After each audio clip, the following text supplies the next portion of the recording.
So Rathian is pretty elegant, queen of the skies, has a good move set, but now I've met this SELTAS queen, and I gotta say, oh, I may have a new queen.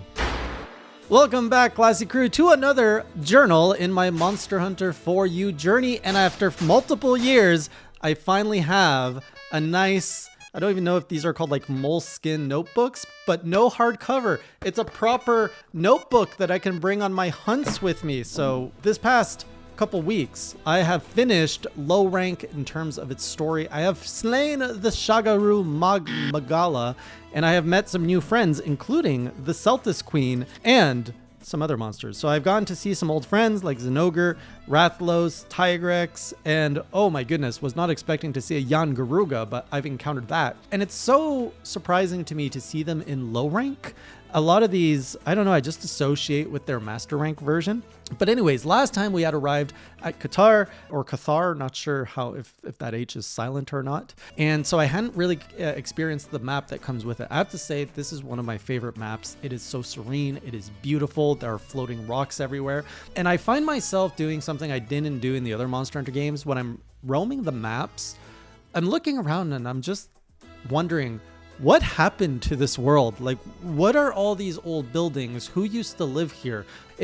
The game really presents a story without necessarily telling a story, leaving the player to figure it out himself. And I'm not going to say that it's unique to 4U. I'm pretty sure the other Monster Hunter games also do this. In fact, I noticed I was playing Rise or Sunbreak recently.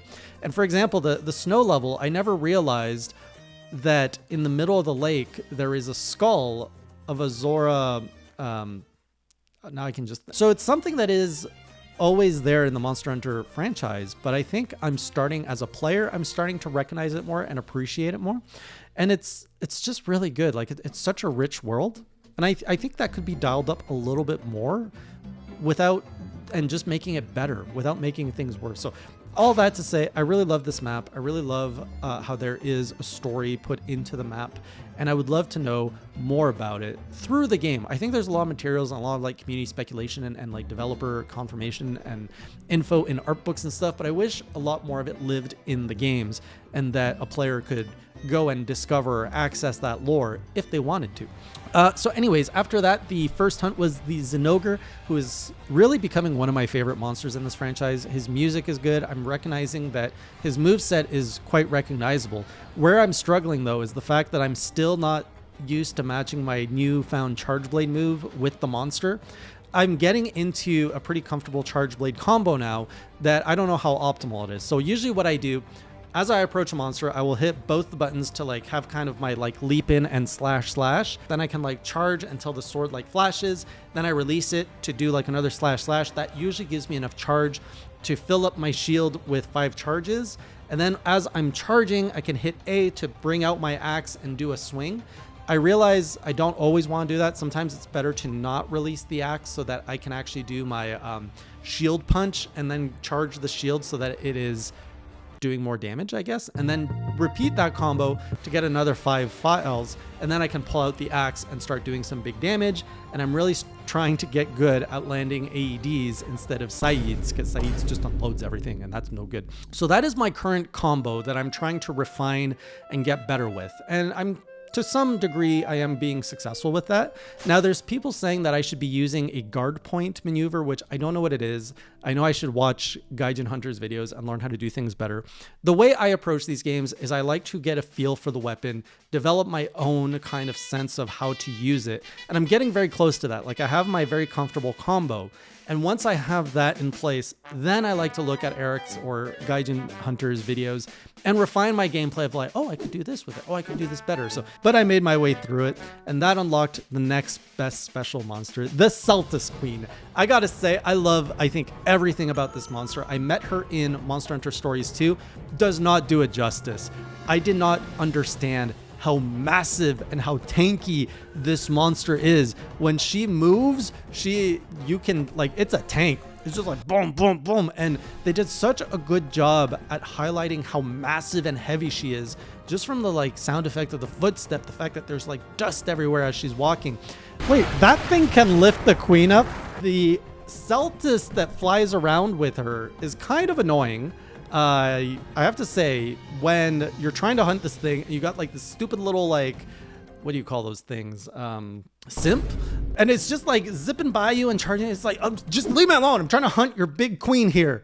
What in the steaming horniness is this? And then when it fuses, oh my goodness, it just gets so much cooler. It should just stay fused the whole time because it's a cool fight. It's a cool monster to take down.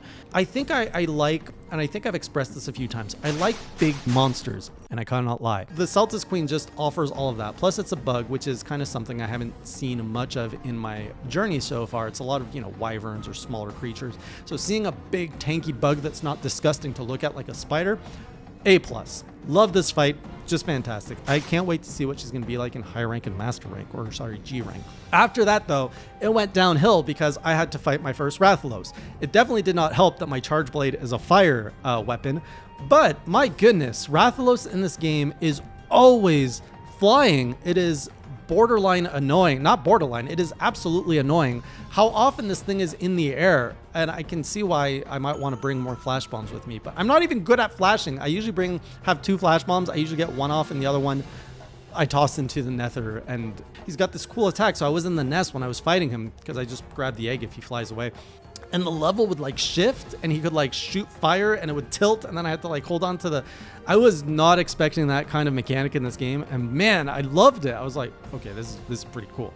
There should be more levels with that kind of mechanic, not just necessarily tilting, but like having a monster be able to terraform. Like imagine a Diablos digging under the sand or something, under the crust, and it's just like creating all of these maybe like kind of parts of the earth that stick up so that you can like run off and jump and stuff like that.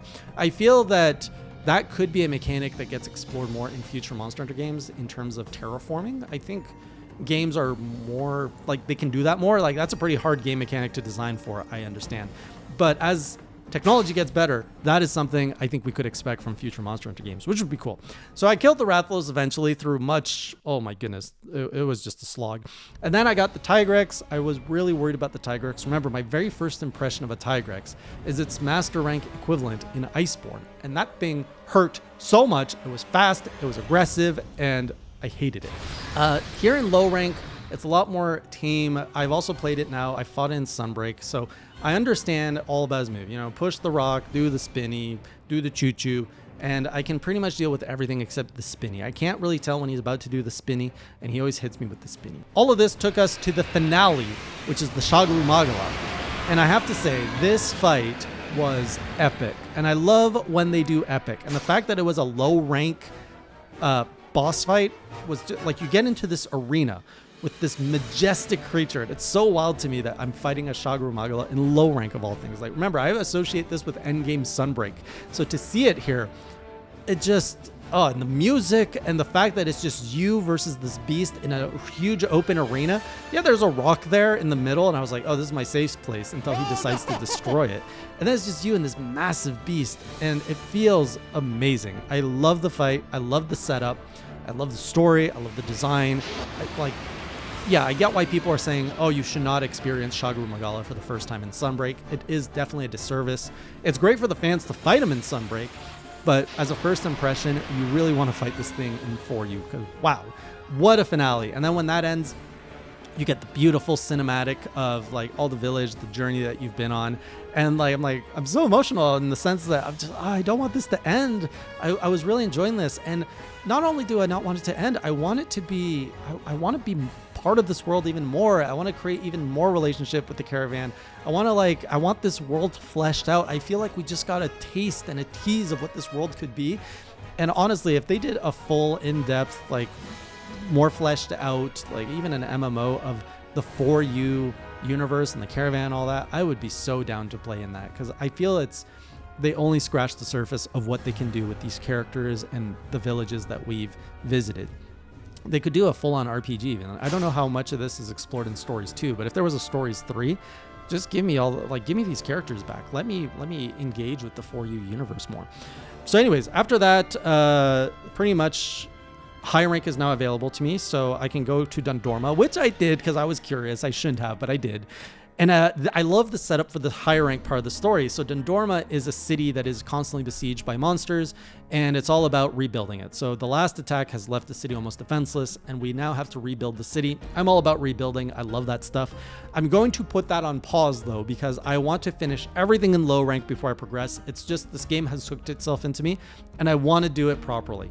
So I've gone back. I'm going to grind out the last low rank quest I have left to do solo. I think there's a few monsters left in there. One was a Jan Garuga, which, oh my goodness, the only thing I will say is, so it's basically a Jan Kutku and a Rathian moveset combined. I'm pretty sure I've said that before, but I kind of forgot. Except when this thing gets pissed in this version, it goes hyper fast. Like, the speed is ridiculous and unnatural.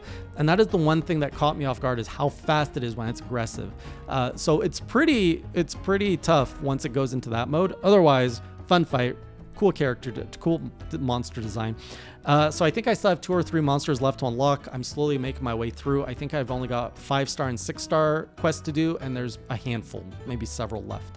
Once I am done that, I'm going to go do the hub low rank, and I'm going to do that in multiplayer so I can really experience everything. And since our gear is already at low rank, we're going to knock that out so that we have everything done at low rank, and then I can go into high rank. The other things that I discovered since my last journal are Poogie quests. I love this idea that you can go on expeditions and find different Poogie costumes.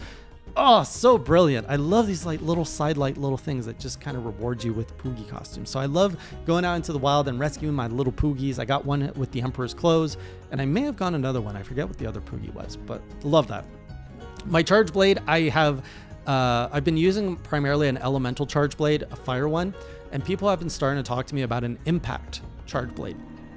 Not quite sure what it does differently, but I built one now, so I've switched over to that, and I think it means I can do, well, it does more raw damage for one, and the second is I think you can like KO monsters or something. That's something I want to try to figure out more. I've also recognized, so you'll see on my stream, I have a little award counter. I was like, how come my award counter is not moving? I haven't seen any awards. So I went and checked my guild card, only to learn the game doesn't announce when you get new awards. If it does, I missed it. But basically, you have this whole screen that has a progression in category of all the awards you can get for like hunting, exploration. I love this as a wannabe completionist. I love it. And so I was able to see that I've gotten like 20 awards without even realizing it. And it seems, like you see a progression with a percentage. Just love that stuff. So the awards are there. And unfortunately, we're going to end on a sour note, because the last quest I did was a double Kezu quest. And it's the worst. Sure, I say Kezu is better than Giginox, but the two of them are trash. Like, both of them are just garbage fights. And this one was so bad because it just kept hanging onto the ceiling. When it would drop, it would just scream. A cool thing that came out of that fight is I didn't know this. You can when he's on the ceiling, you can climb the wall at one place, and you can jump from stalactite to stalactite. I think stalactite or stalagmite, the one that hangs from the ceiling. And then you can like jump and hit him from his slumber on the ceiling. That was the only cool thing that came from that fight. Otherwise, Kazu sucks, Giginox sucks, all of these leeches and whatever and dick-like things. So looking forward to better fights with less Kazus. Gonna clean up this low rank. Hopefully you guys can join me in the low rank hub grind, because I want to do all that with multiplayer as it was intended to. And once that's knocked out, we're off to rebuild Dundorma. So hopefully you can join me on that over at twitch.tv/AJOfficial or on the next journal. And until next time, keep it classy. Oh, he got crushed. I'm sure he liked it though. What in the steaming horniness is this?